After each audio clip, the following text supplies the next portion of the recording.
Tochukwu Nnadi, thank you very much for this opportunity to speak with you. My name is Taiwo Andrew. I'm a pioneer of Kulikuli football and also the media practitioners and sport journalist and correspondent African football, Nigerian football in general. And I speak to all the footballers, Nigerian footballers especially, and also African footballers who are based in Belgium. Okay. Thank you for this opportunity, and I appreciate it. I have some questions for you. How did you start football? And which team did you play for first? I started football at a very young age. Let's say I was a kid, and then I started football. It was like let's say it's a gift from God. I don't know how it happened, but I just grew up playing football.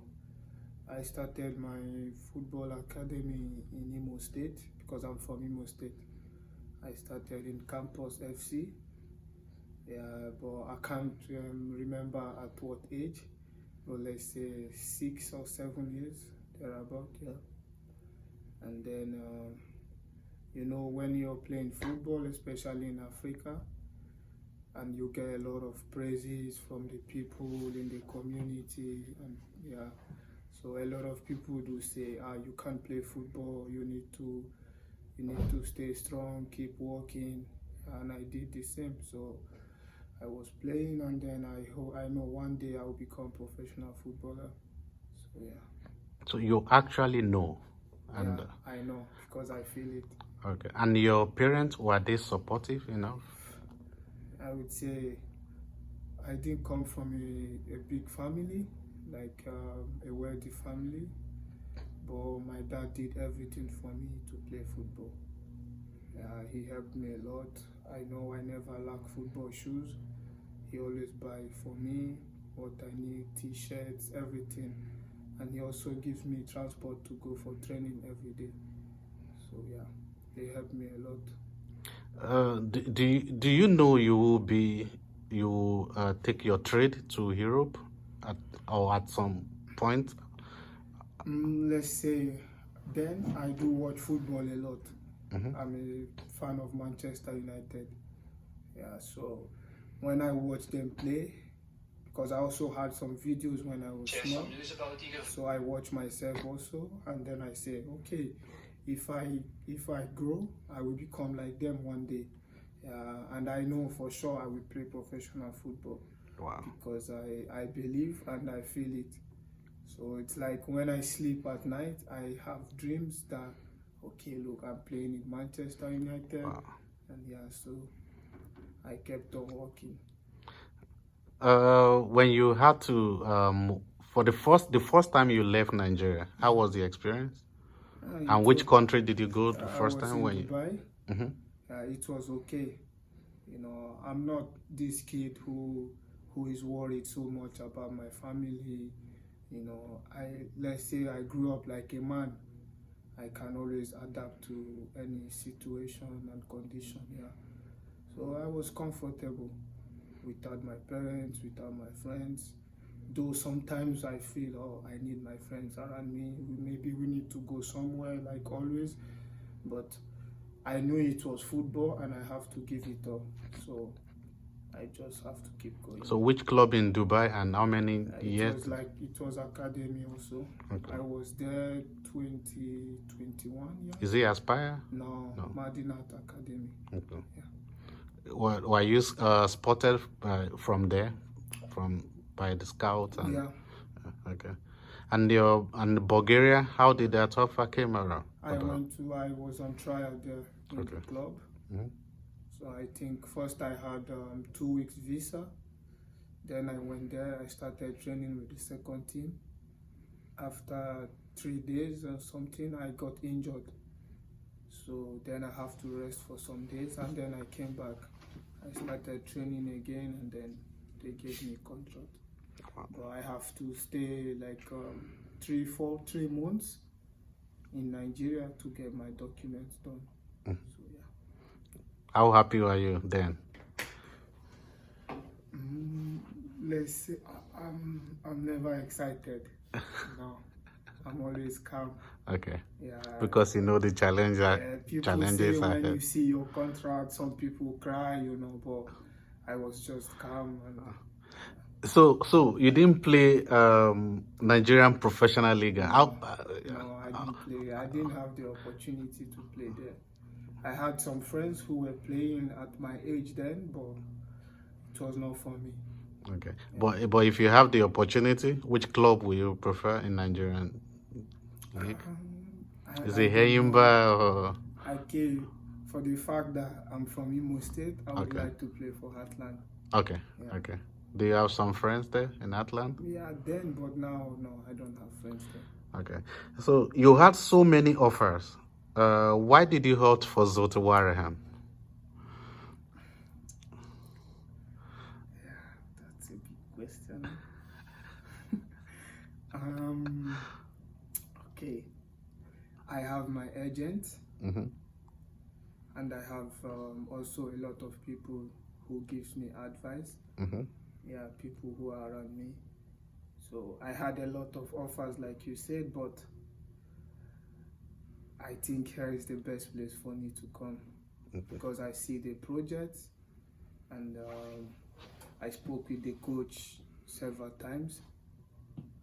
The way he sounded, everything was okay. So I just feel like I need to come here. And I also have one friend here, Ablo. Okay. So coming to meet him here is also great for me. Okay. So yeah. And Belgium is somewhere every young player want to go. Yeah. I might go to Germany, I might go to England, anywhere, but I just feel Belgium is the best place for me, and this club also is a great club, and I wish to play for them. So And how easy now is it for you, or difficult has it been settling into this club? not how I expected though. Going to a new place, you need some time to adapt, to know the people, the players, the staff. But for me, it was like I know everybody like 1 year ago. So when I came here, they welcomed me, and it has been so good. Yeah, from the first day, I don't have any difficulties. You were part of the Flying Eagles squad to the last Under-20 World Cup in Argentina. What was the experience like playing for Nigeria at that level? It was a dream come true, yeah, to be honest, because I know a lot of Nigerian players are out there. Everybody is hoping one day to represent Nigeria, especially in the biggest stage, because it was a very big competition. Playing in the World Cup, it's not easy. And I just took the opportunity. I remember it was not like officially that we must play for Nigeria, even when they called us up. We need to go there, we need to show our qualities, and yeah, I went there, I did what I have to do, and then we played the competition. We didn't win the cup, but it was a good experience for me, especially the game against Argentina with the atmosphere and everything. I'm coming to that question as well. It was a great match, actually. Nobody gave the team a chance, of course, against the host, Argentina, but you guys won 2-0. What was the atmosphere like in the dressing room after the game? Okay, let's say before the game. In every team, in every club, national team, they always have meetings before the game. Yeah, I remember before the game, we were having meeting, and everybody was so calm because we know it's like we will lose the game because first we're in Argentina and they have also a very good team. So I believe in our squad, the coaches and everyone, but in that game you just go out, okay, let's go and play and see what happens. But I said in the meeting, today it's all or nothing. We go, we win, or we don't go, or we stay back and just travel back to Nigeria, or we go there and we win the game. So we went there. In that game, I was even leading the warm-up. So I was ready because I played a game like that before. My first time playing in the Conference League, it was also a crazy atmosphere. So I remember that game because it was difficult for me. I couldn't perform. So I looked back and I was like, okay, I cannot make the second mistake again in my career. I have to show my quality in this game.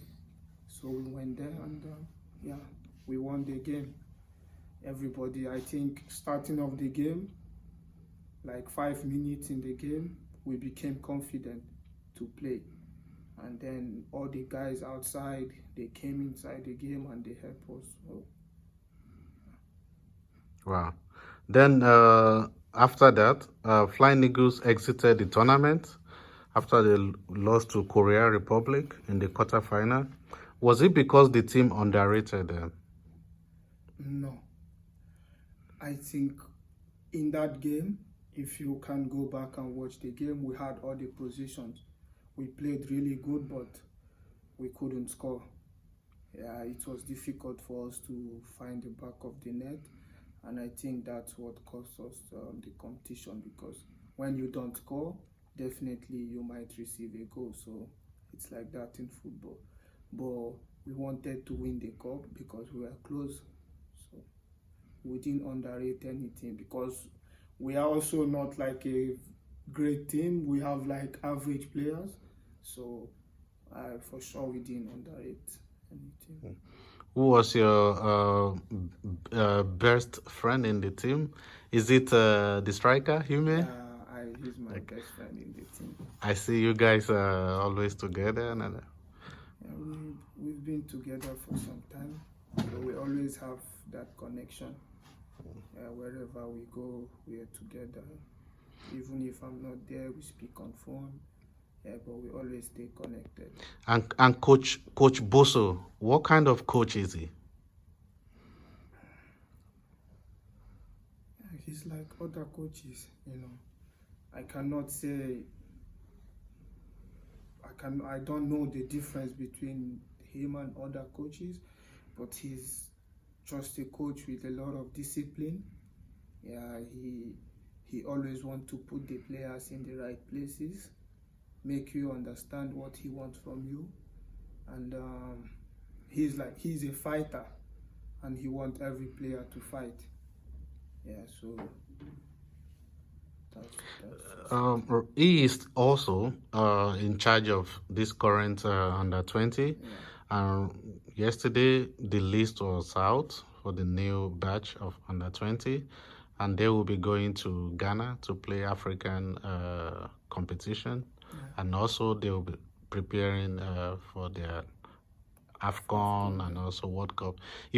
With your experience now, if you had to advise them, the next Nigerian under 20, what kind of advice will you give those young new players? I would just say, do what you can, play with confidence, because you might not get the opportunity again. It's just maybe one time in your life. So when you have the opportunity, you just have to show what you have, and then be ready, because it's not easy. So you need to be ready to fight. First of all, we need to fight every day of our life. So yeah, I don't want to say much, but they just need to take their chances, because now they have it. If you are being called up in Nigeria, it's because we have a lot of players. Even population-wise, we are a lot of people there. So if you are being called up, it means you are one of the best. So if you are a champion, you need to play like a champion. So yeah. Now let's talk about Super Eagles now. Some of us who have been following a lot of Nigerian players, both home and abroad, rate you highly. We really, really rate you because you're a very good player, and we commend your work. We follow your progress and everything. We think you will be, in a few years, you will be part of the solutions to this team. Yeah, I'm being honest with you now. And do you also share that vision? Do you see yourself one day, and how soon do you think you will break into the team? Do you see yourself already? Okay, I need to say it like this because it's step by step.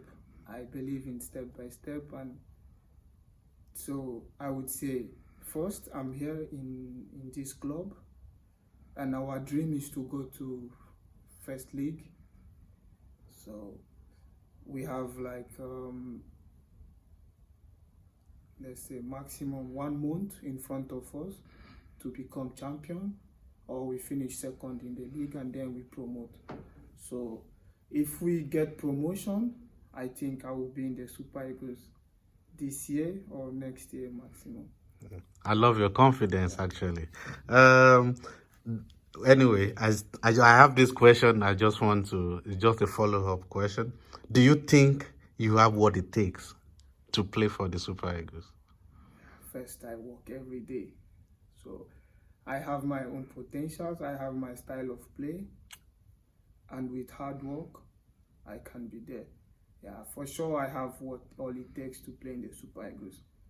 Because the way I see football and the way I think football, yeah, you just need to give me the opportunity, then I can showcase myself. Now, the last African Cup of Nations, unfortunately we didn't win the cup. How did you feel when you watched the Eagles lost 2-1 to Africa in the final? First, my friend is from Ivory Coast, and we watched the game together. I think when Nigeria scored the first goal, I was happy, but around I think 40 minutes, something like that, I just know they will lose this game, because if you watch the semi-finals, you see everybody giving 100%, everybody was running, but in the finals, I don't want to criticize anybody, but I feel Onyeka, Lukman, Osime was also not in the game, but we all know he's a fighter, so he always fight, but in general he was not in the game. Yeah, so if all the players were together in that game, I think we would win that cup. So, but I didn't feel bad. It's football, and I was not playing, so I'm just there. And what other thing do you think went wrong? Apart from players who are not into the game? Do you think fatigue, or were they intimidated by the crowd? Or We can find a lot of excuses, but I can't say. They know what they did wrong, so I don't know what to say. If it's fatigue, because there is no excuse in football.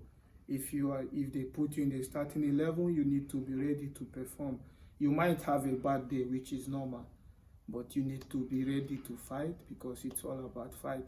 If you cannot make good pass, you make tackles. If you cannot make tackles, you run. So you need to find something to do in the game. So the coach winning the semi-finals with the starting 11, and then in the finals he made some changes. For me, in football, it's not right. You need to continue with your team. Yeah.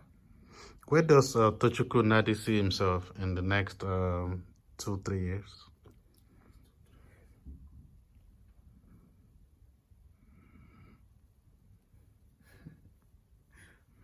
It's tough.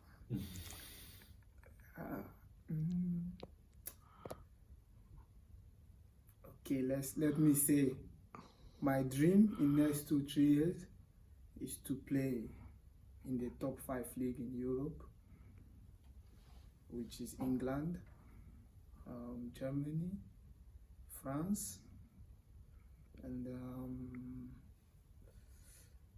Italy. I think Belgium first league is also good.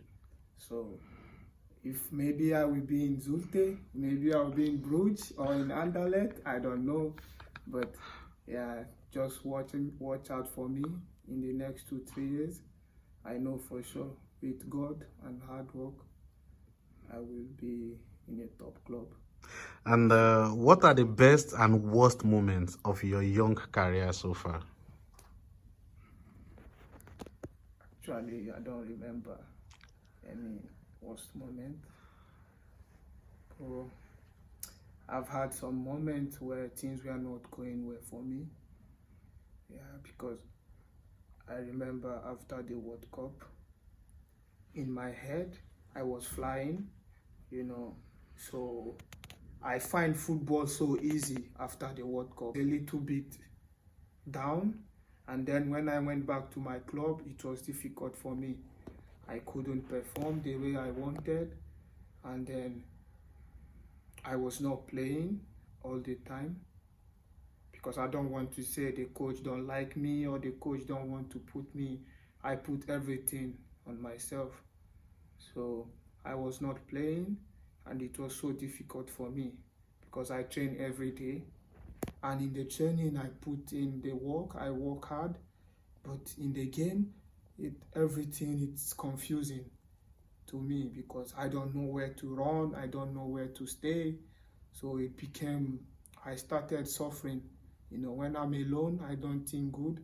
I just cry sometimes, so yeah, I think that was my worst moment in football.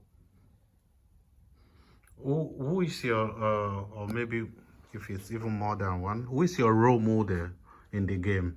In the game, I will pick, I love Amrabat. Of Morocco? Yeah. You watch him a lot? Yeah. Thank you very, very much for this wonderful time. Finally, what message do you have to all your fans all over the world, especially in Nigeria? And also, I want you to greet them in your local language. My local language. But first, what message do you have also for young players as well, like words of encouragement? People who are trying to be like... Yeah, I'm also young. Yeah, of course. You're also young, but at least you've taken your game higher, Yeah. For people who are trying to aspire to where you've been, what kind of advice will you give to them? Okay, first I will say you need to believe in God. You need to pray, because without prayers you cannot do anything in life. That's the way I believe, because I'm a Christian. And again, you need to work. Everybody needs to work, because if preparation meets opportunity, then it becomes a clash, and then there will be success. So you need to work every day to be ready to face your challenges, because it's not easy to become a professional footballer. It's difficult, it takes a lot of sacrifice. So you need to be ready to take your chances. Yeah, and just believe in yourself. If you can dribble, dribble. If you can shoot, shoot. Just do what you want.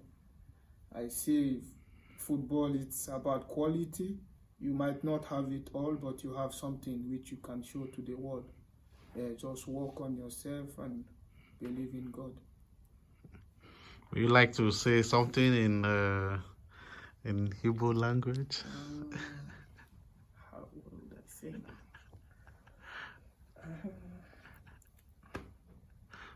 Just to say hello and greet them.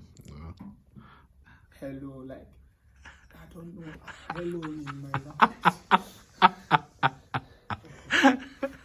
They won't know. Yeah. Thank you very much.